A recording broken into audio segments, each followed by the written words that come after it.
Boa tarde, cá estamos para mais uma emissão da Visão de Jogo, o programa em que a moderação é feita por quem tem a posse de bola, Jorge Maia, Sofia Oliveira e eu, Luís Freitas Lobo, para falarmos daquilo que nos apaixona, que é futebol.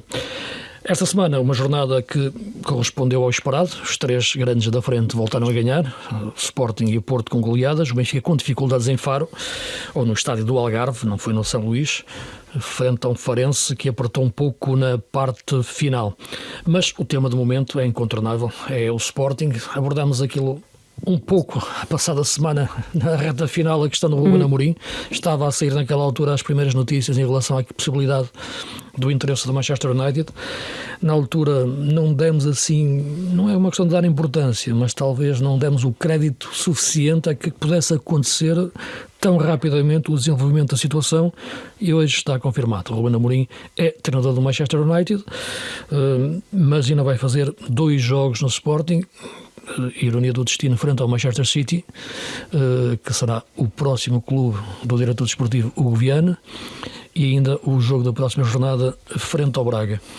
Sofia, queres lançar tu esta semana o programa e este tema? De que forma é que pegarias nele?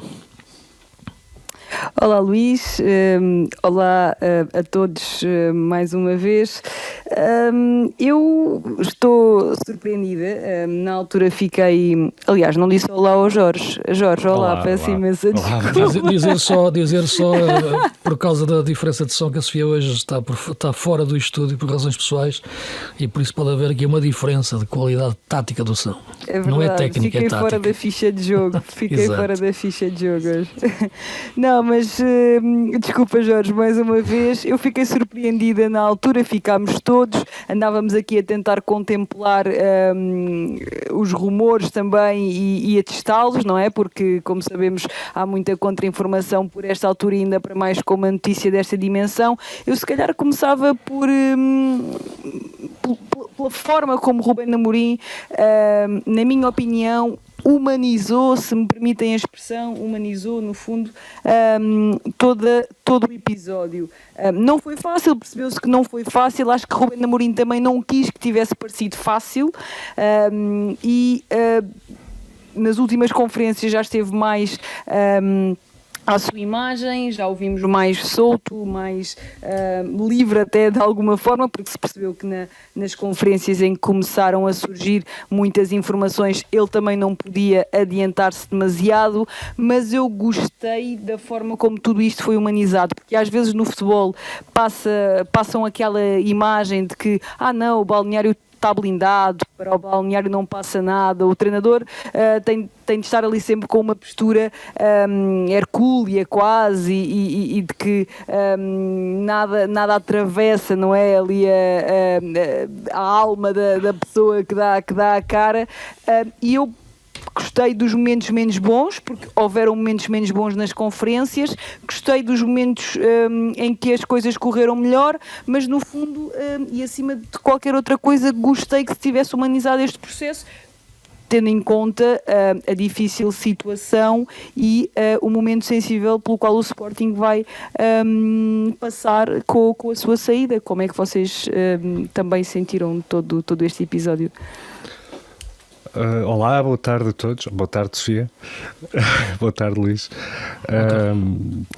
Eu concordo com a Sofia no sentido em que, de facto, houve uma comunicação que também foi, parece-me, uma comunicação em crescendo em termos de qualidade e da passagem da mensagem. Aquela primeira conferência na véspera do jogo da Taça da Liga não correu muito bem.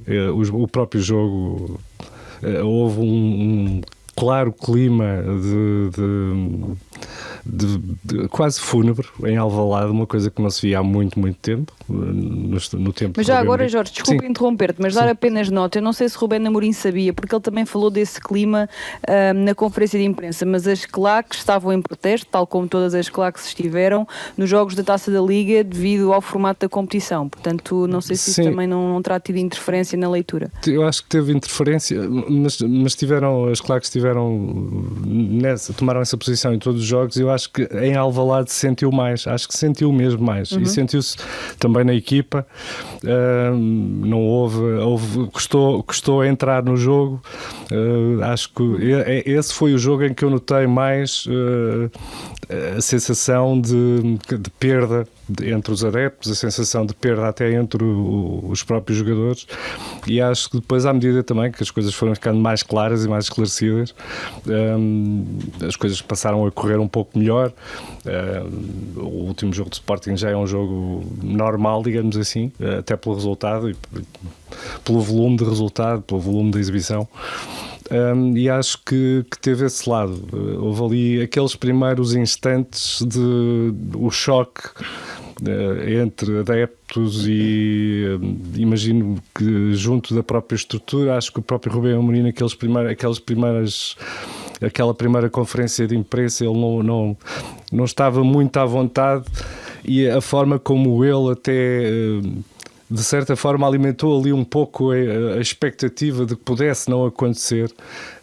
Acho que isso foi um ponto, eu diria um ponto negativo na comunicação disto tudo, porque me parece que por essa altura já estava muito claro para toda a gente, e muito provavelmente para ele também, que a saída era inevitável. E em relação à comunicação e à forma como foi comunicado, é um pouco essa a minha visão. Depois há outras questões, têm a ver com o facto de ficar para fazer estes 3 jogos, este adiamento da saída, que eu vejo um pouco, é um pouco uma chicotada psicológica invertida, não é? É o treinador, basicamente é o treinador que está a dar a chicotada psicológica no clube. E percebo que Frederico Varandas tenha feito questão de prolongar a saída, ou de adiar a saída, para ter ainda Rubem Amorim nestes jogos, especialmente, na minha opinião, no jogo com o Braga. O jogo com o Braga é muito importante, há um clássico a ser disputado na mesma jornada entre Benfica e Porto, e parece-me que é muito importante que o Sporting se despeça do treinador, ou se consiga despedir do treinador dessa forma, com uma vitória em Braga, explorando o que possa acontecer no Clássico, e parece-me que provavelmente foi essa a principal intenção de Frederico Varandas, para além de não expor o próximo treinador a 2 jogos que seriam de grau de dificuldade elevado, com o City e depois com o Braga na Pedreira. Sim, eu penso que a questão que se colocou, e mais do que estes 3 jogos, ou estes 2 jogos que faltam, e talvez a dúvida do Rubem Amorim, ou a expectativa que ainda criou na primeira intervenção que teve naquela conferência a seguir ao jogo com o Nacional da Madeira, não sei se já estava tudo decidido nessa altura ou não, porque a tentativa o desejo dele era que fosse no final da época, é que de facto o Manchester United aparecesse no final da época, mas o Manchester disse que não, portanto que era agora. Pode dizer que agora ou nunca é sempre uma palavra que nunca se deve utilizar, ou nunca, mas percebe-se que poderia ser nunca. Mas dificilmente um treinador como Rubem Amorim não teria outras oportunidades. Agora, naturalmente que na cabeça dele há sempre essa equação de que este é o momento, o contexto. Concordo com ele, de facto, o contexto de encontrar o Manchester United numa fase de crise, numa fase em que necessita de facto de se reabilitar, é um contexto ideal para um treinador entrar, sobretudo dentro daquilo que é levantar um clube e não encontrá-lo já no top e não conseguir, por mais que ganhe, fazer mais do que já está feito. Mas a verdade é que isto, mais do que o futebol, é, como eu escrevi também no dia, é a vida a acontecer. A vida está cheia de situações destas, por todos, quer em relação a oportunidades de vida, de trabalho, quer encontros, desencontros, até a nível de amores, tudo isto, paixões, muitas vezes nunca aparecem nos momentos certos, e muitas vezes por causa disso perdem-se as oportunidades e os desencontros. No futebol também acontece, e os treinadores muitas vezes também, e os jogadores e os diretores são confrontados com essas situações. O Rubem Amorim não a quis deixar fugir perante a situação que lhe foi colocada, foi profissional, assumiu aquilo que queria, como tinha assumido também quando estava no Braga, e a partir daí é legítimo. Claro que acredito que os sócios do Sporting fiquem decepcionados, esperariam ali uma reação e uma jura de amor ao Sporting até ao final da época, e depois ter a consciência que o nunca é uma palavra que nunca se diz e que essa oportunidade voltaria a surgir, mas não se podia também exigir isso ao Ruben Amorim. Penso, portanto, que a gestão da comunicação não era fácil e acho que era difícil ter sido feita de forma diferente, ou até arrisco dizer melhor. Era muito complicado. E, portanto, nesse sentido, eu penso, aliás, até que essa primeira conferência de imprensa foi longa demais. O Ruben Amorim expôs-se ali a muitas perguntas que não poderia responder, que não conseguia responder. Claro que ficou inconfortável, mas ir conseguindo encontrar um ponto de fuga, pelo menos em que ficou na fotografia. Não digo que terá ficado bem, mas não ficou assim tão desfocado. Agora, naturalmente que depois, assumido o negócio, e o Presidente defendeu os interesses do Sporting, penso que da melhor forma, é discutível a questão de ficar mais 2 jogos ou ficar mais um jogo, essa questão do jogo de Braga, a questão de sobretudo, o João Pereira entrar numa altura em que vai existir uma paragem para as seleções e depois um jogo da Taça com o Amarante. Claro que o ideal será essa situação. Não ponho em dúvidas, naturalmente, o profissionalismo do Ruben Amorim, de toda a sua estrutura, da sua equipa técnica para estes jogos. Mas é evidente que quando alguém diz que vai embora é porque já foi. Portanto, mesmo que esteja aqui, é difícil, muito difícil, a concentração ser toda e total, como seria em condições normais de continuidade de um projeto. Porque aquilo que também me perturba um pouco mais, olhando à distância toda esta situação, é que também a estrutura do futebol está de saída, não é? O próprio Hugo Viana já anunciou que vai para o Manchester City, estará já também, é natural que mesmo na sombra, a trabalhar com o Manchester City, como já estava, e é difícil estar em 2 sítios ao mesmo tempo. Portanto, um Sporting neste estado, não é, em termos de estrutura e de treinador, é diferente ter a optimização das suas capacidades. Pelo que eu acho que, não só agora, como sobretudo até ao final da época, e não pondo neste momento ainda em análise as competências do João Pereira, que não as quero colocar em questão, mas naturalmente nesta altura ainda tem um ponto de interrogação para mim em relação a esta dimensão. A equipa será sobretudo o que os jogadores quiserem. Os jogadores serão neste momento treinadores de si próprios, no sentido mental, no sentido motivacional do termo. Por mais que o Presidente queira dar essa palavra, por mais que o João Pereira também tenha essa palavra e a sua nova equipa técnica, são os jogadores de facto que aqui têm que se assumir e serem capazes de substituir àquilo que era o alter ego do Ruben Amorim em relação a todo o Sporting neste momento, da bancada para o relevado. E essa situação é que está neste momento ainda um pouco, não digo em dúvida, mas naturalmente que nestes primeiros momentos é algo que fica abalado, todo o grupo. O primeiro momento, e o próprio Ruben falava que a conversa com eles não foi propriamente fácil, naturalmente, porque muitos deles ficaram ali convencidos pelo Ruben que era bom ficar mais uma época, a questão do bicampeonato, a questão de uma boa Liga dos Campeões, e depois sim teria um grande palco para seguir as suas carreiras, e ver ir embora o líder para o grupo não é fácil. Pelo que eu acho que os jogadores neste momento, os capitães, todos terão uma importância no balneário fundamental para que o grupo não se disperse agora em pensamentos em relação ao treinador que foi embora e à possibilidade deles também poderem ir embora noutra janela de mercado. Acho que nesta altura é uma situação de limbo existencial quase para o grupo, para o balneário, para os jogadores. E será muito importante perceber aquilo que será o Sporting com o João Pereira, não é? A partir do momento em que tiver um novo treinador. Talvez o momento, não digo mais infeliz, mas aquele em que eu gostei menos de ouvir foi quando o Ruben disse que já estava em modo de tarefa, não é? Porque é algo que parece que já temos aqui um piloto automático para fazermos estes últimos jogos e esperando que corra bem. Estes jogos e tudo que o Ruben Amorim foi ao longo destes tempos no Sporting foi tudo menos um modo de tarefa. Foi algo que ultrapassou até a história, não é? E tornou-se um dos melhores treinadores da história do Sporting, se não o melhor da chamada era moderna. Portanto, é uma situação muito, muito, muito difícil, mas neste momento, antes da entrada de uma nova equipa técnica, estes jogos mantendo-se Ruben Amorim como treinador, eu penso que os jogos são essencialmente do grupo, do balneário e dos jogadores. Por mais que o Ruben agora os queira motivar, os jogadores dificilmente vão ouvir a motivação de um treinador que já foi embora e que assina pelo Manchester United. Portanto, são eles que se têm aqui a automotivar, e nesse sentido penso que aí veremos a força do balneário do Sporting. Acredito que a tenha. Ganhar ou perder os jogos é outra questão, porque são jogos de grau de dificuldade enorme, o jogo com o Manchester City e o jogo com o Braga em Braga, mas é um momento em que os jogadores não é que se treinem a si próprios, mas têm que se motivar a si próprios. É um pouco assim que eu vejo a situação.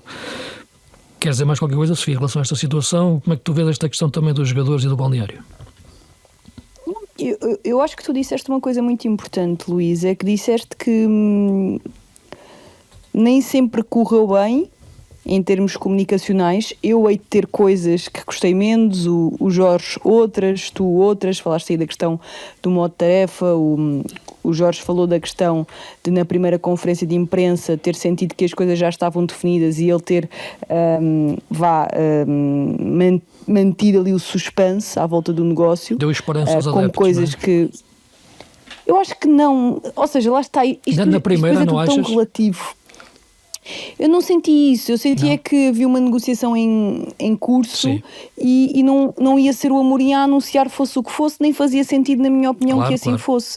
Mas o que eu quero dizer com isto é, se olharmos para este episódio, todos nós vamos ter uma perspectiva diferente do que aconteceu, ou mesmo que nos toquemos em alguns pontos, cada um terá a sua interpretação.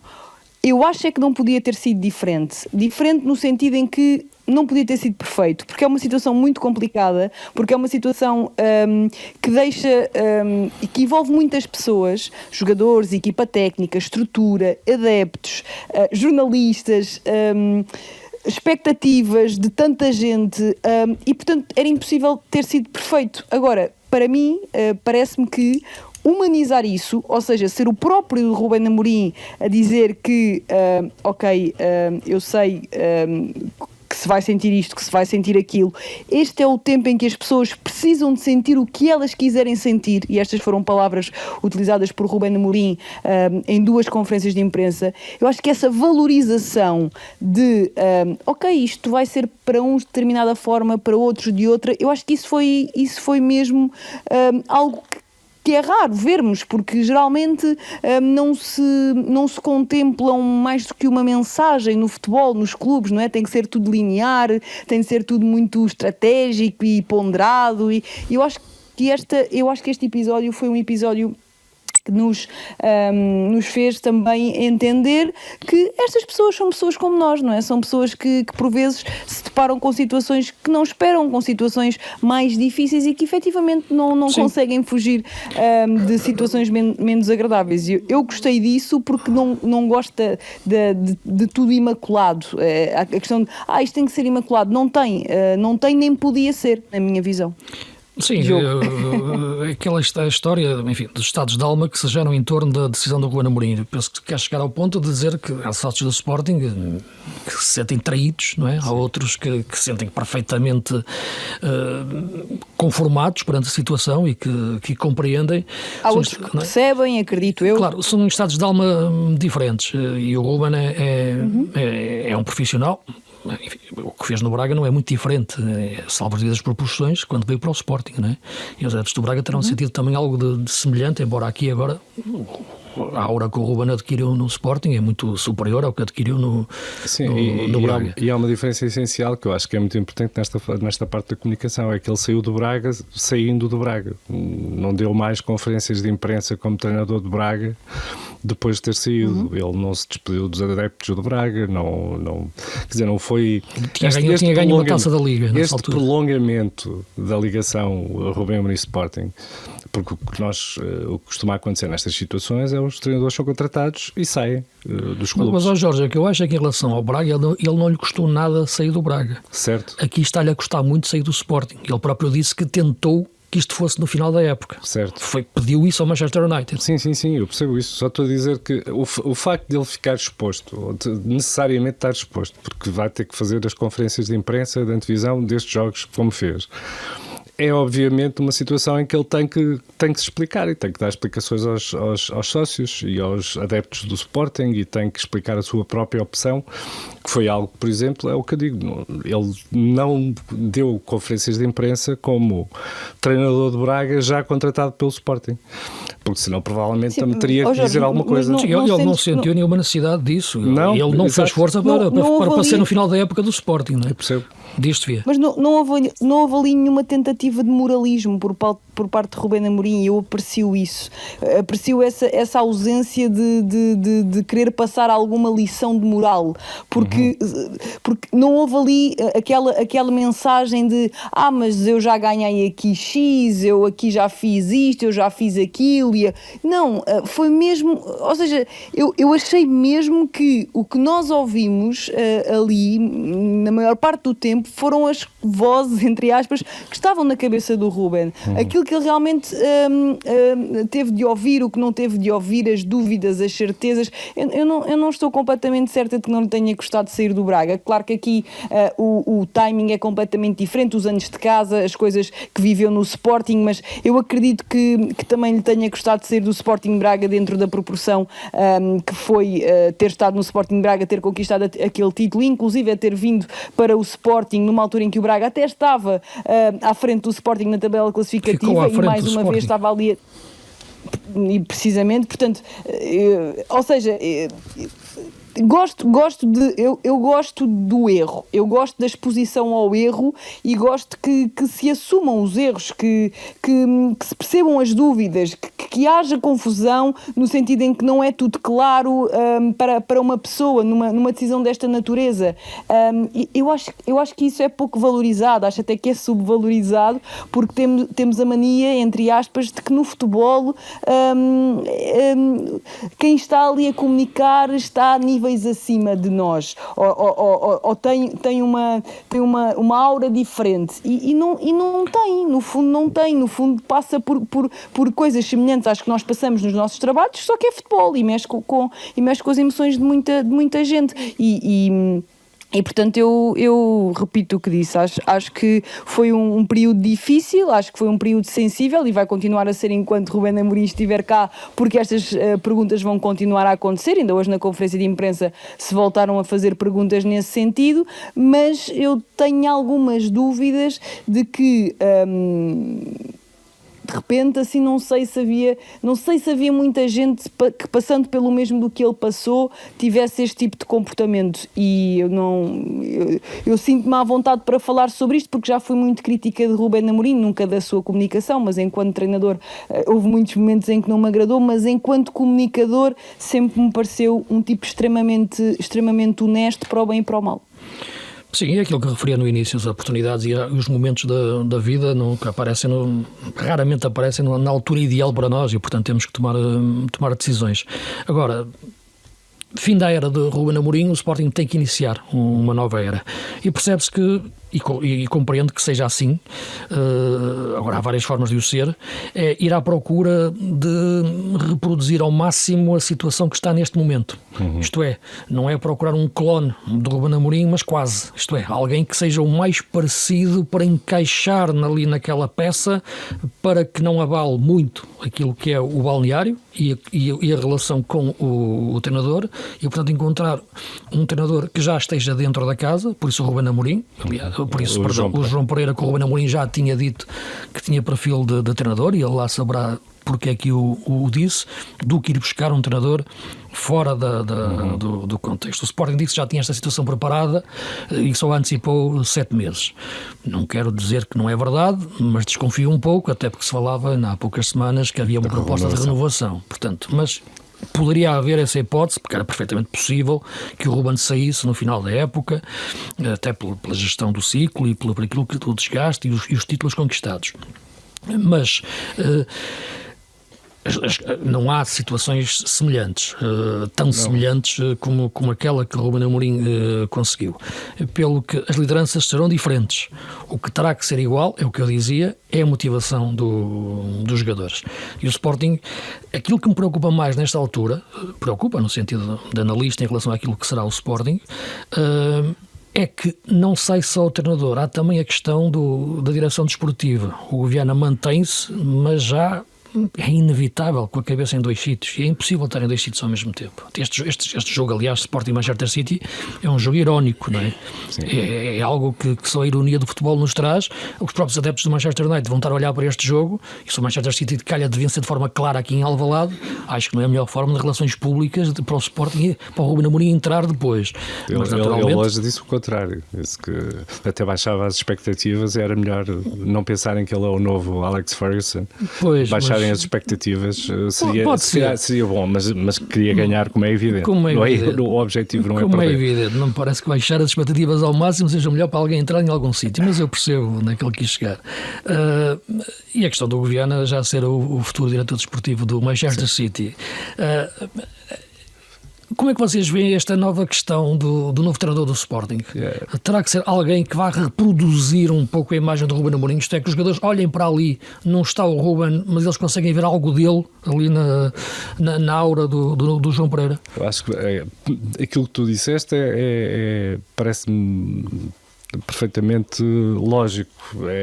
Quando tens uma coisa que está a correr extremamente bem, o ideal é não mexer muito. A minha questão é que o Ruben Amorim era o pacote completo, é mesmo, e também não é por acaso que chamou a atenção do Manchester United e provavelmente de outros clubes. Ruben Amorim era o treinador, era o comunicador, imagino que fosse, em termos da relação com os jogadores, que fosse igualmente importante quem ele é e da forma como se comporta e como comunica e como faz as coisas, e encontrar de facto este pacote completo do treinador que põe a equipa a jogar, que põe os jogadores nos sítios certos, que faz a equipa jogar de uma forma tão clara e tão forte e tão mecanizada, mas que é ao mesmo tempo provavelmente o melhor comunicador neste momento de futebol português, que é também alguém que tem o balneário, claramente tinha, até imagino que ainda tenha, mas tinha o balneário na mão. É muito difícil encontrar um treinador que consiga abarcar todas estas. Mas o Sporting vai à procura de algo que consiga pelo menos não mexer na forma de jogar, exatamente, de forma alguma. A equipa continua a jogar da mesma forma, com as nuances que o novo treinador poderá dar, mas não uma ruptura, não é? Sim, mas por isso é que eu falava logo no início de que isto é uma espécie de chicotada psicológica ao contrário. Aquilo que eu estou na expectativa de tentar perceber é, após a saída do Ruben Amorim, de facto, como é que a equipa vai reagir, porque isto tem um impacto, e tem um impacto psicológico, como as chicotadas psicológicas muitas vezes têm, que a equipa reage, não porque o treinador esteve lá muito tempo a trabalhar e mudou muitas coisas, mas porque a mudança é o suficiente para a equipa render mais. Mas aqui, quando se fala chicotada psicológica, é porque muda também mentalmente os jogadores. Nunca se fala naquilo que é mais importante, que é uma chicotada metodológica. Isso é que muda de facto com as equipas. Sim. Aqui o Sporting não procura uma chicotada metodológica, procura uma continuidade metodológica. Mas eu não tenho a certeza e preciso ter a certeza, só quando vir é que vou saber aquilo que tu disseste há pouco. Como é que os jogadores vão reagir? E como o João Pereira também vai conseguir. Com o João Pereira, quando chegarem ao treino e tiver o João Pereira, quando no banco estiver o João Pereira, quando nas conferências de imprensa tiver o João Pereira, e isto não é eu duvidar das qualidades do João Pereira, é apenas desconhecimento. Nesta fase nós não sabemos de facto que treinador é, comunicador é o João Pereira. Como é que controlas a bola neste tema, Sofia? Olha, eu acho que se calhar o melhor em termos comunicacionais até é o João Pereira começar desde logo e o mais cedo possível a fazer a criar a sua própria identidade. Criar no sentido de dar esses passos em frente e não tentar copiar, digamos assim. Eu acho que a cópia não tem qualquer tipo de maldade, ou seja, muitas vezes Ruben Amorim referiu que fica à espera de ver ideias dos outros. Sofia, uma coisa, deixa-me só, não é brincar com as palavras, uma coisa é a identificação com alguém, outra coisa é a imitação de alguém. Não é? Eu acho que existirá mais uma identificação e identificação do João com o Ruben. ainda há relativamente pouco tempo, referiu que copiou o facto de Sérgio Conceição antes dos jogos treinar bolas paradas. Isso é e questão das bolas começou a fazer paradas, igual. mas eu estou a falar aqui em termos de modelo de liderança e em termos de adaptar as suas ideias também a nível de jogo. Não, mas isto eu só acho, para eu dizer acho que pode haver uma identificação do João Pereira com o Ruben Amorim, mas não poderá haver uma imitação. Não, eu até estava a falar de comunicação, ou seja, eu estava a dizer da mesma que forma, acho que... estou a falar de tudo, a abordar tudo. Sim, diz Sofia, desculpa. Pronto, eu estava a tentar dizer que a comunicação do João Pereira, na minha opinião, acho que deve ser dele desde o primeiro momento, ou seja, começar a criar a identidade dele desde o primeiro momento, mas não que eu ache, ou seja, contra a cópia no sentido de copiar as coisas boas. Acho que copiar as coisas boas dos outros treinadores eu acho positivo. Era esse parênteses, que é, há ali coisas que eu quero aproveitar, então posso aproveitar, ou então não há nada que eu queira aproveitar. Em termos de jogo, olhando para a equipa B, há muita coisa que está a ser aproveitada por João Pereira, muita coisa mesmo em termos de jogo. Agora, há aqui coisas que são impossíveis de ignorar. O contexto é totalmente diferente, a qualidade dos jogadores é completamente diferente, a liderança vai ser completamente diferente, o caráter, as emoções destes jogadores que vai encontrar neste balneário, portanto, tudo isso vai ter interferência. Agora, em termos de modelo, nós olhamos para o Sporting B e há ali claramente várias coisas que são iguais ou muito parecidas.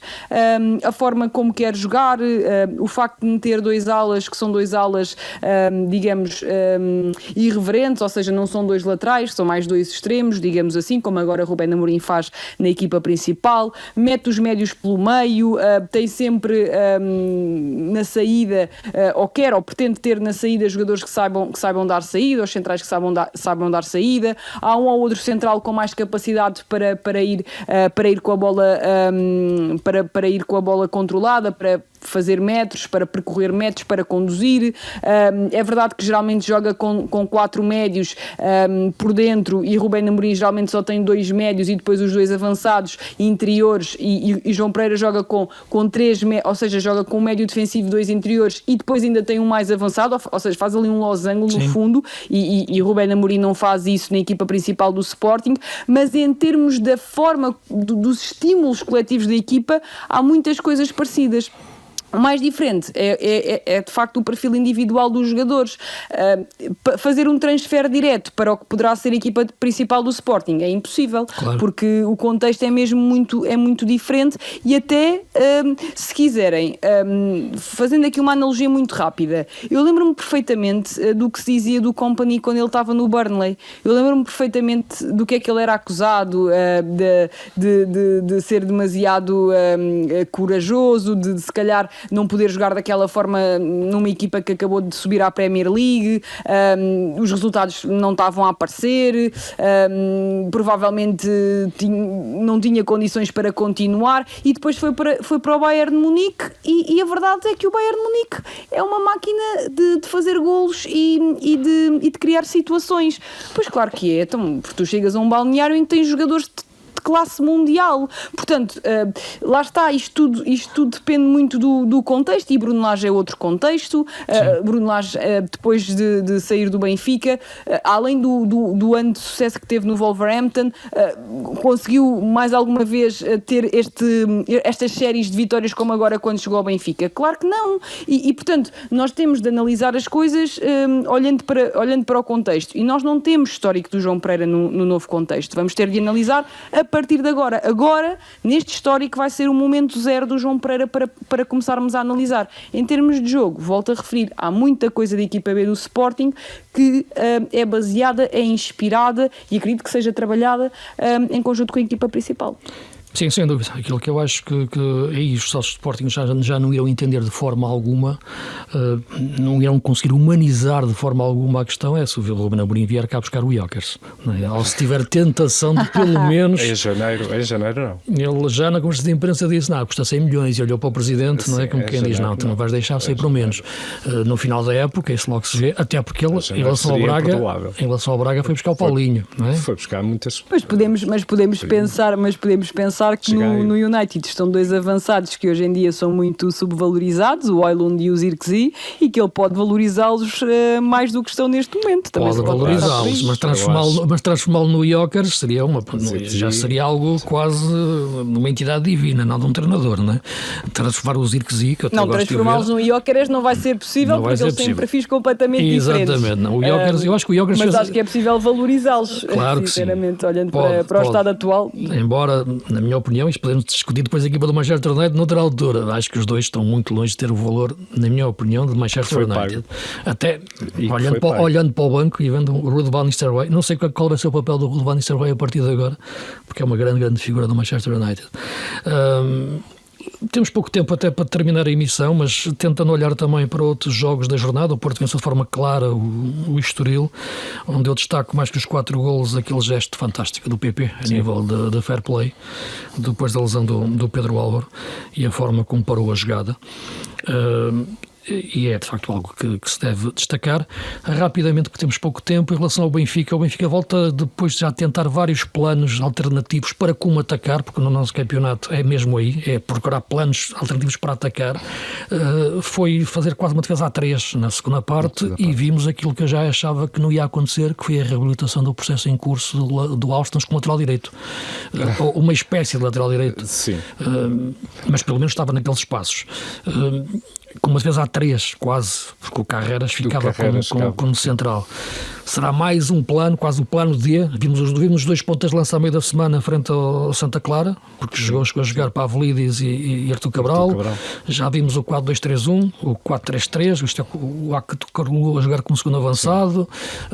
Agora vemos uma opção de uma defesa a 3. O próprio Bruno Lage explicou um pouco essa opção por 2 vias. Uma, o cansaço acumulado de alguns jogadores, imagino que estivesse a falar particularmente do Bá, porque foi o jogador que saiu ao intervalo. E talvez possa ser o jogador que saia agora frente ao Bayern de Munique, para jogar o Austin na direita. Se calhar, mas aqui pareceu-me muito mais uma solução, sim, para jogar o Best. Pareceu-me uma solução, não me pareceu uma solução. O Bruno Lage disse que isto é trabalhado, que os jogadores do Benfica, como dizia a Sofia agora mesmo, os jogadores do Benfica lhe dão opções para fazer coisas diferentes com a equipa, testar sistemas diferentes. Sem treinar muito. Sim, sem treinar muito. A saída a 3 também permitiu, lá está, o Best estar no ataque, o Artur Cabral surgir naquela posição de apoio ao segundo avançado de apoio ao Pavlidis. É interessante, embora, como tu começaste por dizer, não acho que a solução mais interessante para o Aursnes seja voltar àquela posição de lateral direito. Acho que ele é muito mais útil no meio campo onde tem estado. Mas para o Best entrar, acho que é por ali, para cair o Bá da equipa. O que te parece, Sofia? Eu percebo o Jorge, ou seja, realmente quando nós estávamos a ver um Austin cada vez mais reivindicativo, digamos assim, no meio campo do Benfica, de repente, agora ter de voltar outra vez, sim, porque a verdade é que o Austin é um jogador total, na medida em que, ok, que ele partia do meio campo, mas nós víamos imensas vezes a fazer as compensações do Di Maria no corredor direito. Sim. Exatamente. Ainda agora no gol do Benfica, um dos golos do Benfica não foi contra em casa ao jogo, ajudem-me lá, o último jogo em casa do Rio Ave. Rio Ave. Eu creio que sim. Eu sei que agora num dos últimos jogos não quero estar a mentir, sinceramente, mas lembro-me que o cruzamento partiu do Orsnes da direita. Ou seja, era um jogador que tanto começava o primeiro passo como médio, como acabava o ataque a fazer de ala, porque o Di Maria tinha baixado para receber bola no pé. Portanto, o Orsnes é um jogador taticamente muito evoluído, como sabemos, não é surpresa para ninguém, mas claro que fica mais amarrado se partir daquela zona do que partindo do meio campo. E depois há outro problema do Benfica, na minha opinião, no meio campo. É um dos principais problemas, a meu ver, é que o Benfica não tem um gestor de ritmos do jogo no meio campo, e o Austin é o médio que mais se aproxima disso, não sendo isso, nem Cockchu, mas é o que não mais vejo Cockchu a fazer disso. Isso? Não vejo mais Cockchu a fazer isso? eu acho que o Cockchu só tem uma velocidade. O Cockchu está sempre à procura do passe arriscado. É um jogador que gosta de chegar ao último terço, que gosta de meter o último passe, que gosta de fazer passe a rasgar. Não é, digamos, não é um Yulman, não é um Nico, não é um jogador para perceber Sim. quando deve e não deve pausar ou então aumentar o ritmo do jogo. Eu acho que o Cockchu é um jogador muito vertical e o Tino é um jogador de recuperação e de dar simples ao lado, de descomplicar o jogo, não o vemos a gerir o ritmo. Portanto, eu acho que falta um médio com essas características. E também há aqui outra questão. Eu gostei particularmente, deixem-me só fazer esta referência, gostei particularmente do jogo de Pavlidis e não o digo por ter marcado, digo porque eu acho que ele está mais entrosado com a equipa. Neste jogo frente ao Farense foi o jogo em que eu senti a equipa mais preocupada com Pavlidis, em respeitar os seus movimentos, claro, os movimentos que ele faz de costas, mas esses já os conhecemos muito bem, mas em respeitar o tempo em que ele chegava à área. Ou seja, ele vem atrás, ok, para ajudar a equipa, mas a equipa tentava esperar por ele para depois finalizar. E exemplo disso também foi o gol que marcou, com o Aktürkoğlu a fazer uma assistência sublime, ainda tem ali um toquezinho no adversário que ajuda, mas lá está, o Aktürkoğlu a já ter noções onde é que o Pavlidis iria estar para lhe poder entregar a bola. E eu acho que a equipa, quanto mais rapidamente perceber o seu avançado, também melhor vai ficar nesse sentido para o Pavlidis. Sim, eu acho que essa questão é importante e poderemos falar depois disso com mais tempo, agora até no tempo que tivermos de podcast, porque o Pavlidis, até o jogo da Taça da Liga que jogou com o Artur Cabral, tu imaginas, os dois não são bem um para jogar atrás do outro, mas podem jogar lado a lado e eu acho que aquele jogador que tem mais mobilidade até poderia ser o Artur Cabral por natureza, mas quem fez melhor esses movimentos foi o Pavlidis. E embora não acho que seja uma situação para repetir muitas vezes, embora no nosso campeonato é possível a questão de jogar com 2 pontas de lança, sobretudo em jogos que estão empatados ali já à meio da segunda parte, o Pavlidis conseguiu de facto entrosar-se melhor com a equipa quando teve mais próximo dele um segundo avançado, neste caso um segundo ponta de lança. Continuando a falar do campeonato, é falar do clássico que vem aí na próxima jornada, Benfica-Porto. Estávamos a falar do Benfica em relação àquilo que era, do ponto de vista de alternativas ofensivas, mas vem aí um clássico, e o clássico é quase que uma entrada, não digo na dimensão internacional, mas é a dimensão máxima do nosso campeonato, e que vai exigir também, sobretudo, outro tipo de organização defensiva e de transição defensiva, o que significa, do ponto de vista daquilo que é utilizar um jogador para definir um Florentino de uma forma adquirida como pivô da equipa, o de equilíbrio defensivo. É, no entanto, um jogo, embora pontualmente esteja o Benfica mais atrás, mas nesta altura vemos um Sporting 10 jogos, 10 vitórias, vemos o Porto 10 jogos, 9 vitórias. Perdeu apenas o jogo com o Sporting, o clássico, pelo que é novamente o clássico, que será o teste. Eu não gosto muito de usar esta palavra teste, mas será o momento da verdade novamente para Vítor Bruno, não é? Vocês esperam mudanças do Porto, ou que tipo de mudanças, que tipo de estratégia do Porto na Luz? Antes de mais, acho que é um teste para os dois treinadores. Sem dúvida. É para o Vítor Bruno, como é para o Bruno Lage, se calhar mais para o Bruno Lage, por causa do atraso com que eu coloquei mais a questão entre Porto e Sporting nesta altura. Eu percebo. Não, só estava a acrescentar que o Bruno Lage, não é, tem a herança de Schmidt para lidar e, portanto, a pressão, o teste é tão, imagino que seja... É o primeiro clássico do Benfica. O Benfica não teve um clássico do Benfica, é o primeiro clássico também do Bruno Lage. Mais uma vez, em termos pontuais, o Benfica está mais pressionado, mesmo considerando o jogo que tem atraso com o Nacional para fazer bem mais adiante. Sim, mas já perdeu pontos em Famalicão, 3 e 2 em Moreira. Sim. Em relação a mudanças, eu acho que o Futebol Clube Porto, que jogou este jogo com o Estoril, teve algumas mudanças, nomeadamente a utilização de Namazo nas costas do SAMU, ou naquela zona, a deslocação também do PP. Não tenho a certeza que seja esse o melhor 11 ou 11 para jogar com o Benfica. Sair da Namazo da equipa. Já tinha acontecido na Taça da Liga, Jorge. Já tinha acontecido, aliás, ele repetiu, não é? Repetiu o 11. Eu acho, sim. eu acho, mas aí não havia SAMU, não é? Sim. Está a Havia Taça sim. da Liga. Agora, Taça da Liga. agora. A Taça da Liga. Ok. Sim. Taça da Liga, exatamente. Sim, exatamente. Houve, claro que sim, entrou depois. Sim, não sei se... Tenho dúvidas que esta seja a solução. Não sei se a utilização, por exemplo, do Eustáquio no meio-campo para ter um meio-campo mais forte. Eu acredito o meio-campo a ter a possibilidade do Alain Varela, do Nico e do Eustáquio. Pois é, se isso. É possível isso. É isso, na Luz. Eustáquio, Nico. Sim, é isso que eu estava a dizer. Provavelmente para o... Ou seja, substituíam o Dani Namasso pelo Nico, no fundo é isso que estão a dizer, certo? Pelo Estava a imaginar, sim, dessa forma, sim. Sim, é isso. Acho que sim. Com o Eustáquio lado a lado com o Alain Varela. Provavelmente. Sim, o Alain Varela naturalmente mais atrás e o Eustáquio também dá outra saída, também 8, consegue ter mais saída. 8 livre. Mas parece-me provavelmente, estamos aqui, não é, nas conjecturas, mas... E depois PP e Galeno, não sei. Sim. O que é que te parece, Sofia? Penso que é este 11 do Porto que eu aponto. Sim.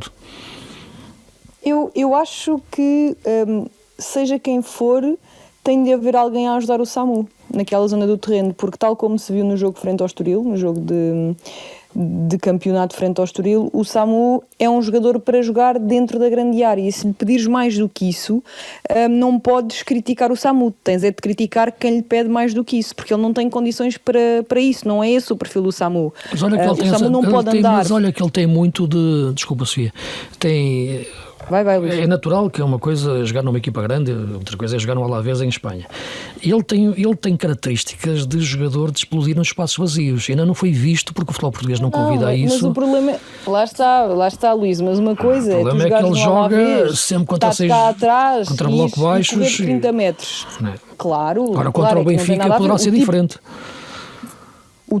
Eu não estou a ver o Porto a encolher-se na Luz, digo já, porque não foi isso que o eu não digo em Alvalade. O que eu digo é que jogar com o Benfica é o jogo em que pode o Porto ficar mais vezes numa expectativa do Benfica subir a sua defesa. Sim, e depois explorar a profundidade com o Samu. Desses. E Samu nisso eu é forte. até acredito que haja momentos em que o Porto possa ter um ou outro período é em que não vai estar lá em cima a pressionar, mas o Porto, tanto em Alvalade como na Supertaça, se nós olharmos para os momentos do início da partida, o Porto roubou bola à frente e só não marcou porque não calhou. Os dois jogos, o Porto roubou bola à frente e tinha a intenção de roubar bola à frente. Portanto, Vítor Bruno já demonstrou que é um treinador corajoso nesse sentido. Mas lembra-te, embora lá está. O jogo em Guimarães, por exemplo, que é o jogo em que entra o Samu, um jogo que está 0-0 e o Porto muda a saída a 3, que passando a ser o Eustáquio a sair, e o Moura joga dentro.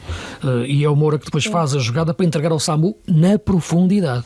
Quando o Vitória tentou sair um bocado em termos de linhas subidas. Ou seja, eu acho que isto pode acontecer na Luz. É um ataque organizado. Pode acontecer na Luz isso. Pode, claro que pode, não digo que não, mas o que eu estava a referir em relação ao Samu não é o que ele pode fazer na profundidade, é o que ele não faz de costas para a baliza. Não se pode pedir ao Samu para andar a ligar o jogo do Porto. E ontem o jogo do Samu... Mas ontem aconteceu isso muitas vezes. Aliás, a exibição do Samu frente ao Estoril é uma compilação de apontamentos técnicos aberrantes nesse momento do jogo. Mas eu não culpo o Samu, eu culpo é quem o coloca a fazer aquele tipo de coisas. Claro que é verdade que um avançado de equipa grande, em vários momentos do jogo, vai ter de melhorar nesse aspecto. Mas quando está Dani Namazo em campo, o ideal então é mesmo libertar o Samu dessas ações, porque ele não tem condições para fazer isso, pelo menos por agora. Não sei se ele não vai evoluir nesse aspecto, se não vai evoluir, mas hoje, ao dia de hoje, de costas para a baliza, o Samu não consegue ligar o jogo do Porto. É muito raro isso acontecer. Não consegue, ele até dá os movimentos, mas depois a ação técnica é defeituosa. E portanto, eu acho sinceramente que o Dani Namazo, o que faz ali, primeiro além de falhar golos, porque se o Dani Namazo tem uma coisa não tem outra, que é o contrário do Samu. Ele não é um goleador. O Dani Namazo torna a equipa mais harmoniosa, que é a questão de, ao invés de teres dois jogadores, neste caso o PP e o Galeno, que te vão acelerar constantemente o jogo, neste caso para o Samu, tens ali um PP, neste caso, que te acelera o jogo, o Samu que também te acelera o jogo de alguma forma, porque é um jogador que não está para te elaborar as jogadas, está sim para te finalizar as jogadas, mas depois já tens um Dani Namazo e um Fábio Vieira para te fazerem combinações, e portanto, nesse sentido, indivíduo, eu acho que a equipa fica mais harmoniosa com o Dani Namazo. Agora, Sim. se colocares lá o Nico e baixares o Eustáquio, isso eventualmente também pode acontecer, mas na minha opinião perdes qualidade na construção e na criação, porque o Nico para mim é o grande motor desta equipa e é de longe o melhor jogador desta equipa para mim. Sim, a questão, eu percebo o que te quer dizer quando começaste que ele precisava de apoio, o SAMU, foi assim, acho que foi o termo que utilizaste, não é? Sim, porque sim. o ponta de lança precisa de amigos, sempre. É o tipo de jogador, eu costumo dizer que entre as 9 posições e as 2 profissões, a de guarda-redes e a de ponta de lança são as profissões, o ponta de lança precisa de amigos, não é? E precisa de alguém altruísta que esteja atrás dele. Eu acho que o Namazo é o melhor segundo avançado altruísta do campeonato. Não é? O Aktürk Koglu é essencialmente também um finalizador. Sim. Quer o Trincão, quer o Pote, também são finalizadores. O Namazo sabe que não é um finalizador e é um segundo avançado altruísta que, ok, eu tenho aqui o finalizador à minha frente, o ponta de lança. Agora, a questão que se coloca é que eu acho que Nico é fundamental neste jogo. E ter Eustáquio e Varela equilibra a equipa. Pelo que a questão que se coloca sempre é que esta é a única posição para o Namazo. Eu estou a fazer isto porque eu também faço essa relação muitas vezes. Já ouvi jogar algumas vezes sobre a esquerda, embora agora há Galeno para jogar ali, não faz sentido mexer naquela posição. Mas há outra forma de Namazo jogar neste Porto, agora que há a ponta de lança, no início da pré-época não havia, ele jogava a falso 9. Mas nesta altura ou joga ali ou não joga no Porto. Na equipa no 11. O que te parece, Jorge? Parece-me que sim. Parece-me que sim. Já não tenho tanta certeza que ele saiba que não é um goleador. Por exemplo, no jogo de ontem, ele desconfia, mas naturalmente quer contrariar a natureza. Eu vou dizer nós uma também coisa, achamos que não somos uma coisa. Vou dizer uma coisa que vai provocar calafrios a toda a gente, mas eu acho que ele tem muito azar. Eu sei que isto é muito complicado de dizer, azar, pode ser incompetência. Uns têm mais azar que outros. Mas exatamente, exatamente. Mas ele já sabia que, pronto, estava só a dizer, porque ainda ontem foram pelo menos 4 situações claras em que ele não quis ser altruísta. Os golos do Namazo. Sim. O Porto ter marcado os golos do Namazo era histórico. Era histórico, sim. E em boa verdade ele não foi altruísta, ele tentou marcá-los. Depois o Robles, alguns não... o que quero dizer. Sim, mas Jorge, ele tentou marcá-los também porque coletivamente a equipa chegou com vantagem a esse momento do jogo. É verdade. Ou seja, se nós olharmos para os falhanços do Namazo, eram falhanços de guarda-redes e jogador, ou seja, 1-1 ou 1-0, como se costuma dizer nessas situações, não é? Portanto... Mas também acho que aí houve um papel importante, como houve nos golos do Galeno, houve um papel importante do SAMU, que começa a preocupar as defesas adversárias. Acho que se notou muito isso ontem com o Estoril. Estamos de acordo. O SAMU começa a ser uma preocupação central das defesas, e o facto de ser uma preocupação central liberta os outros jogadores, incluindo o Namazo, que lá está, tem este divórcio com as balizas. Mas, o primeiro golo é paradigmático nesse sentido, Jorge. Sim. Agora, eu acho que isto vai se colocar muito no clássico. A questão do Namazo, enfim, poderá, no correr do jogo, até poderá entrar em equação. Porto em pressão alta, frente ao Benfica, tentando marcar mais alto. Eu acho que é uma afirmação de personalidade que a equipa necessita. Acho que sim, como dizias. Eu acho que terá momentos, Luís, acho que não será sempre. O início do jogo. Onde é que o Porto estaciona o bloco no início? Não é? Um bloco médio-alto. Não acredito sim, provavelmente. Embora o Vítor Bruno, muitas vezes, a equipa tem sempre quase, não gosto de utilizar muita palavra instinto, mas de baixar o bloco demasiado quando se sente alguma dificuldade que o jogo não é o mas quando sente que não é o seu momento no jogo, a equipa tem sempre tendência a baixar o bloco. Sinto isso quando se coloca em vantagem. Até com o Braga. Quando se coloca em vantagem, imediatamente começa a pensar em proteger essa vantagem. Sim, aconteceu com o Braga. Aconteceu em vários jogos. Os jogos são os jogos. Não acho que seja... Aconteceu nos jogos de grau de dificuldade superior. Sim, exatamente. Acima de tudo. Estando em vantagem, é importante esse aspecto. Não me parece que seja uma boa estratégia United, inicial. Hoffenheim e Braga. Considerando que o Benfica, a qualidade dos jogadores que o Benfica tem na frente, deixá-los aproximarem-se, deixar Di Maria, por exemplo, aproximar-se demasiado da área ou defendê-lo demasiado com um bloco demasiado baixo, é um convite. Mas a retirada da profundidade é importante a estes jogadores do Benfica. É importante. Por isso o bloco pode baixar. Pode, mas creio que vai aproximar demasiados jogadores com demasiada qualidade de uma zona onde podem causar estragos. Portanto, imagino que sim, que a intenção inicial seja manter o jogo relativamente distante da baliza do do Diogo Costa. Parece-me. Se Sérgio Conceição fosse o treinador do Porto, tínhamos a certeza de que a pressão iria ser altíssima para não deixar o Benfica jogar. Isso seria o início. Era aliás, o seu ponto forte coletivo. Para mim, nunca há poucos treinadores no mundo tão brilhantes no momento da pressão como era Sérgio Conceição. Verdade, uma pressão coletiva, sem dúvida nenhuma. Este Benfica, neste jogo, eu estava há pouco, quando ainda estávamos em emissão na TSF, eu equacionava a hipótese de manter Ausnes no 11 e também Best, não é? Na esquerda. Best na esquerda, Aktürkoğlu atrás do ponta de lança, Di Maria na direita. Para Ausnes continuar no 11, Diabá a sair da equipa. Será este o 11? Não sei, eu fico com dúvidas, porque a ideia com que eu fiquei em relação ao Bá e à saída do Bá neste jogo foi precisamente a vontade do Bruno Lage de o poupar.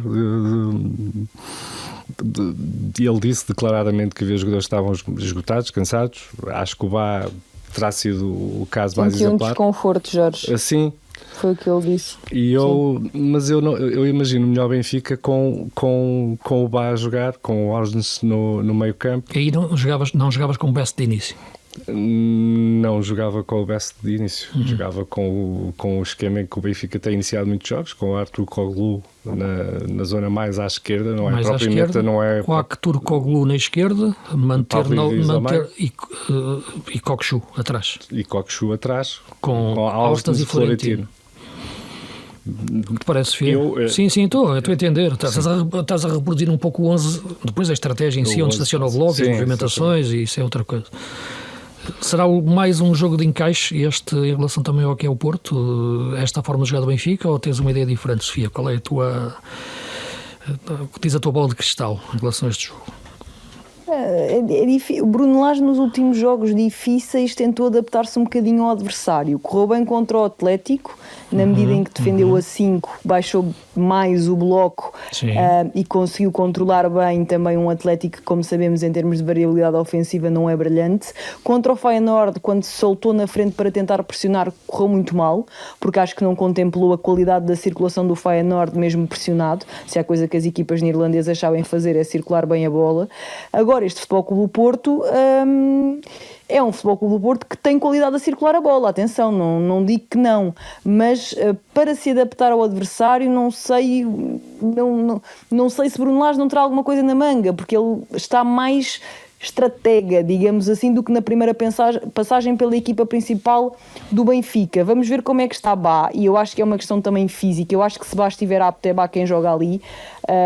Se ele estiver apto, lá está, mas até podemos ver várias vezes o Bá no papel de ala direito e Aktürkoğlu no papel de ala esquerdo, em alguns momentos com Álvaro Carreras mais baixo. Ou seja, eu acho que o Benfica, por esta altura, tal como o Futebol Clube do Porto, já tem nuances interessantes que podem ir aplicando conforme o jogo vai pedindo, porque o Porto também já vemos muitas vezes ao longo do jogo também deixar Francisco Moura um pouco mais baixo para a construção. Portanto, vai depender um bocadinho da altura em que o Porto quiser montar o bloco, da forma como quiser também contornar a pressão do Benfica, porque uma coisa é tentar contornar a pressão com os dois centrais e os dois laterais baixos, outra coisa é tentar contornar a pressão com 3, montar com Francisco Moura linha de 3 e projetar, no caso, por exemplo, um Galeno que possa cair naquele corredor, e no outro lado o lateral, seja o Martim, seja o João Mário, e acho que vai ser o Martim. Portanto, lá está, como não temos ainda muito histórico, é mais difícil prever. Acho que há jogadores dos quais os treinadores de facto não irão abdicar. Eu acho que do lado do Benfica é impossível contemplarmos um 11 sem Florentino. A única vez em que aconteceu foi contra o Rio Ave em casa, e creio que bem, porque era um jogo em que isso fazia sentido. E do lado do Futebol Clube do Porto, na minha opinião, hoje em dia é impossível contemplarmos um 11 sem Nico. A partir daí há tantas opções. Aliás, é o totalista, não é? Sim, o Nico é um jogador muito especial, não há nenhuma dúvida sobre isso, e acho também que já se cimentou a melhor defesa do Porto, ou a melhor linha defensiva do Porto. Tiago Djaló e Neon Pérez são os titulares, estão para ficar. Sim, estão para ficar, e o menino Martim também a demonstrar que está ali para dar luta ao João Mário. Eu acho que o Futebol Clube do Porto hoje tem 3 laterais absolutamente... enchem as medidas. O Martim é mais completo do que o João, porque o João não é tão capaz, não é tão autossuficiente a defender-se, mas ofensivamente é um lateral que também tem muito para dar. Francisco Moura para mim é o mais completo dos três, mas são três laterais que dão imensas soluções ao Porto, e para um clube que ainda há pouco tempo andava a navegar entre Nanus, Manafá, Jaduz, com todo o respeito, mas quer dizer, é uma diferença, é uma coisa abismal mesmo. Sim, é verdade. Vamos aproveitar só o pouco tempo que temos para terminar e, enfim, pedir desculpa também a muitas das equipas que gostamos de falar no campeonato, destacar já agora essa vitória do Boa Vista, olhando os jogos todos da jornada, a vitória do Boa Vista em Barcelos frente ao Gil Vicente. O Boa Vista de facto não é que tenha 7 vidas, os jogados têm 7, o Boa Vista tem 14, né? E ganhou em Barcelos. O Joel Silva é um miúdo que joga que nunca mais acaba, né? Portanto ele não para e fez um segundo golo da raça, e o Boa Vista mantém-se à tona de facto de uma forma notável. Só para perspectivar na parte final aqui do pouco tempo que temos, também temos aí um Braga Sporting que apetece ver também por causa do Braga. Sim. Eu acho que o Braga está a melhorar defensivamente. Eu ontem tive a oportunidade de estar a comentar o jogo em Aroca, mas não é tanto pelo jogo em Aroca, embora o jogo em Aroca também tenha as suas dificuldades, porque o Vasco Seabra montou bem a equipa, quis desmontar a defesa a 5 do Braga, atraindo o Roger para a marcação ao Dante, porque o Carvalhal agora tem uma nuance que é um pouco a nuance que vai buscar ao tempo em que treinava o Galeno no Braga, que é o João Ferreira ser um lateral direito e terceiro central, alternando esse posicionamento, e o Roger depois baixar e fazer a linha de 5, mas o João Ferreira ficando mais no meio, está neste momento a completar bem a equipa defensivamente, perto naturalmente a dupla de centrais, o Niakate e o Paulo Oliveira, que foi a dupla de ontem e que deu tudo praticamente. O Aroca fez muitos cruzamentos, e o Braga defendeu bem, ganhou o jogo pela forma como defendeu. E acho que esta questão do Braga poder se articular a 5 para defender, embora em transição a linha é de 4 no meio campo, também com o Roger a fechar, pode ser importante para travar este Sporting. Acho que pode ser um duelo tático muito interessante este entre o Carvalhal e ainda o Ruben Amorim. Acho que sim, acho que é mais um dos grandes jogos da jornada.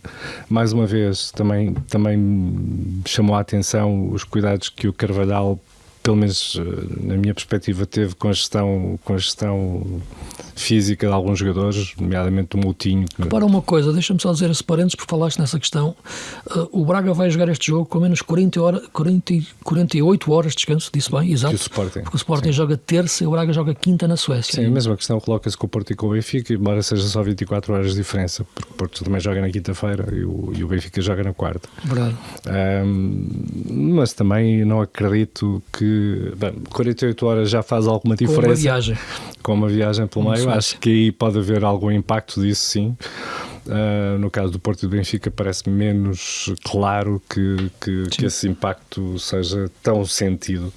Acho que se calhar podem ser sentidos mais os impactos de eventuais resultados negativos do que propriamente o cansaço. Mas vês o Braga a crescer também defensivamente? Eu vejo o Braga a crescer defensivamente, vejo o Braga também a crescer em termos de opções. Lá está a possibilidade de fazer descansar o Moutinho e isso não ser um problema como foi quando o Moutinho se lesionou e o Braga ressentiu-se disso de uma forma muito clara. São sinais de crescimento, embora o jogo tenha mostrado o Braga tenha sentido algumas dificuldades para resolver o jogo. Em casa o Braga costuma ser uma equipa diferente, contra os grandes também costuma ser diferente em casa do que é fora. Acho que é um grande jogo e é um jogo importante até pelo clássico que se vai jogar também no fim de semana. Como é que estás a ver este Braga nesta altura, Sofia? E também perspectivando o confronto com o Sporting, naturalmente. Não deixa de ser curioso que, por esta altura, Carlos Carvalhal ainda anda à procura de estabilizar um 11, não é? Continua a ser difícil prevermos um 11. É verdade, as lesões, o próprio momento de forma de alguns jogadores, exatamente. Portanto, até o próprio avançado, não sabemos qual é que é o avançado titular do Braga. Não é nenhum. Eu não estou a dizer que isto é necessariamente mau. Não é nenhum, não, neste momento não é. Mas a equipa acho que está tão mal construída, porque com tantas opções do meio campo à frente e até no meio campo há várias opções. A equipa ou o plantel? Com tão curtas opções. O plantel, exato. O plantel está muito mal construído, a meu ver.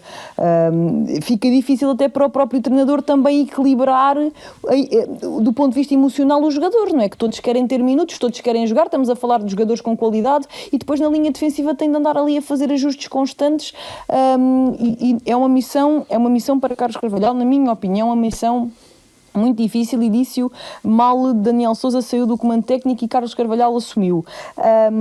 Ainda assim, para o campeonato português e tendo em conta a qualidade individual dos jogadores do Braga, muitas das vezes chega perfeitamente para resolver os jogos. Do ponto de vista coletivo, continuo a achar que a equipa tem ainda muito por onde trabalhar, nomeadamente no espaço que concede dentro do seu bloco. Acho que o Braga vai sendo uma equipa que, quando se precipita para a frente, deixa com muita facilidade espaço ao lado dos médios. Acho que é fácil meterem-se por ali, e se há coisa que o Sporting gosta de fazer é meter os seus avançados interiores naquela zona do terreno para receber nas meias, não é? Na meia esquerda e na meia direita. Acho que em termos de como é que se diz, de eficiência coletiva não há comparação entre as duas equipas, mas a verdade é que o Braga é um dos adversários dos três grandes que, pela qualidade individual que tem, pode mudar o jogo de um momento para o outro. Ou seja, o que é que eu quero dizer com isto? O Braga não necessita de estar a jogar particularmente bem para de um momento para o outro sacar um golo. Pode sacar um golo do Bruma, pode sacar um golo do Roger, pode sacar um golo do Salazar. Portanto, há muitos jogadores que podem contrariar como se costuma dizer, a questão quando coletiva, o jogo não está... É isso, a corrente dá para contrariar. Jogo, a corrente, é isso, obrigada, Luís, era isso mesmo que eu estava à procura. E, portanto, acho que poderá ser interessante nesse sentido. Agora, também, acho que se o Sporting a questão estiver defensiva, ao seu melhor nível... que eu acho mais importante no Braga, porque pelos avançados eu sei que a qualquer momento o Roger ou o Bruma podem sacar um golo. Aliás, ontem viu-se isso, o jogo estava amarrado e de repente até foi o André Horta que fez a jogada que deu o golo ao Ozani. É o Roger, é o Bruma, tens o Garbi, tens o Gabri, tens, sei lá, tens tantos, não é? É impressionante nesse sentido. Sim, estamos em cima da hora, portanto vamos lá ver e esperar por esse Braga Sporting, por esse Benfica Porto e todos os outros jogos do campeonato. Penso que agora sim, talvez o campeonato vai começar agora, do ponto de vista daquilo que será mais a dimensão competitiva. Nota-se, já falamos isso a semana passada, esta jornada, infelizmente voltamos a dar razão, a diferença enorme que há de facto entre os três primeiros, mais Braga, e veremos se o Vitória se vai conseguir meter também. Há um Santa Clara aí também no meio, mas sabemos que são aqueles epifenómenos das equipas sensação, embora esta almofada vai-lhe dar, acredito, sobretudo o tal campeonato tranquilo, mas poder jogar bem, não é? Sem a pressão dos pontos. A partir daí, há um Famalicão e Moreirense que eu acho que estão estabilizados. Depois ali para baixo, é salve-se quem puder, mais uma chicotada psicológica. Fechar, mas deixas-me só dar uma nota, Luís, muito rapidamente, para um jogador que particular. Só quero dar uma nota em relação ao Paulo Moreira. Eu acho que não me apaixonei porque eu já o conhecia dos tempos do Varzim. Quem é? O Paulo Moreira é o médio do Estrela. Sim, escrevi dele a semana passada. Está aqui o diretor do jornal O Jogo, pode confirmar. Por acaso falei nele a semana passada, depois do jogo com o Vitória. Sim, e a verdade é que o Paulo Moreira estava no Varzim, antes de ir para o Estrela. Estava no Varzim que eliminou aquele Sporting da Taça de Portugal. Sim. E o Tiago Margarida.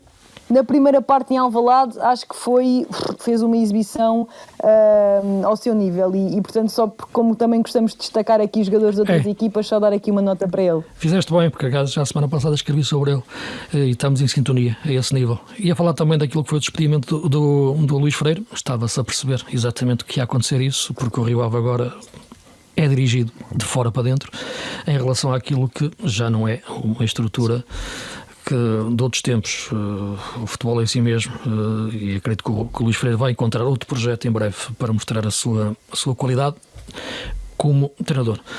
Ficamos por aqui, portanto voltamos para a semana, sempre em podcast, para falar de futebol, porque é aquilo que nos apaixona. Um grande abraço a todos.